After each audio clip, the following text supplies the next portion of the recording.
Merci de prendre place, s'il vous plaît.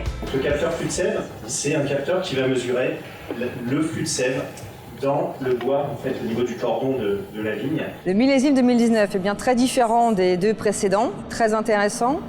On a pu véritablement comprendre un peu mieux le comportement des plantes face à une saison globalement sèche, et notamment sur la fin de saison. Le gradient des pluies qui a été mesuré le mercredi 3 juillet. C'est un secret pour personne, le millésime 2019 a été marqué par des dessèchements atmosphériques très importants. Un hiver extrêmement sec.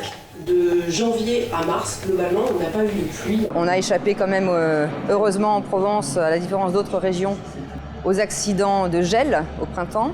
Par contre, effectivement, pour nous, c'était très intéressant d'observer le comportement des plantes sur une saison sèche pour nous préparer éventuellement pour d'autres saisons qui pourraient y ressembler. Le millésime 2019 a été un millésime encore plutôt compliqué au vu des conditions climatiques, mais globalement, niveau qualitatif, on est plutôt satisfait de ce qu'on a en cuve. Si on veut protéger les rosés contre l'oxydation, il ne faut pas hésiter à faire des mesures. On veut mesurer l'oxygène dissous dans les vins. Alors millésime 2019 en Provence, très intéressant pour nous, le labo Provence-Ono, supérieur à 2018 sur le plan aromatique, toujours très rapide, plus que 2018, proche de 2016. On n'a pas atteint les records de 2017, mais une fois encore, on remarque que les vendanges s'accélèrent, qu'on a des fenêtres de plus en plus courtes pour atteindre les maturités qu'on souhaite pour les profils de vin définis avant vendange.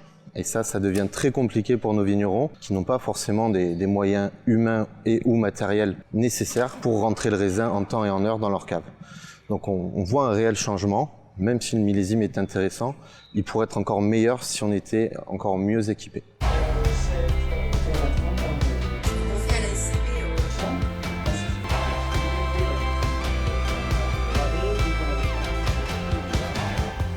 Alors la conférence du millésime, c'est la deuxième auquel je participe et je suis très satisfait. On apprend et on découvre toujours on aborde différentes pistes qui nous donnent du grain à moudre sur les vignobles qu'on exploite. La partie la plus à gauche là, ce sont les mous qui n'auraient potentiellement pas besoin de traitement. Ça, c'est une cape du centre-gare, qui n'aurait pas besoin de traitement correctif. Les conférences du millésime, je trouve le format tout à fait bien pensé.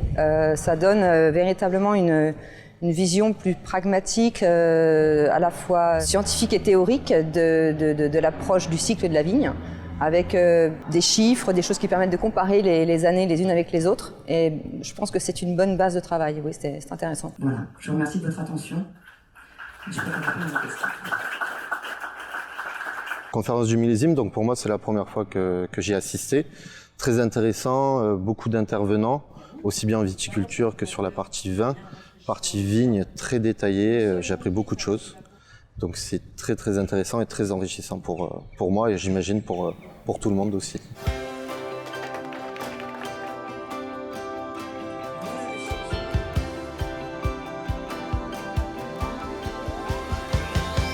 Eh bien, nous reviendrons l'année prochaine avec plaisir, si nous sommes invités à nouveau à intervenir, avec leur plaisir. Je n'ai pas insisté tout à l'heure, mais c'est vraiment l'anticipation dans l'arrosage avant que la plante rentre en stress hydrique. Et je reviendrai l'année prochaine à la conférence du millésime.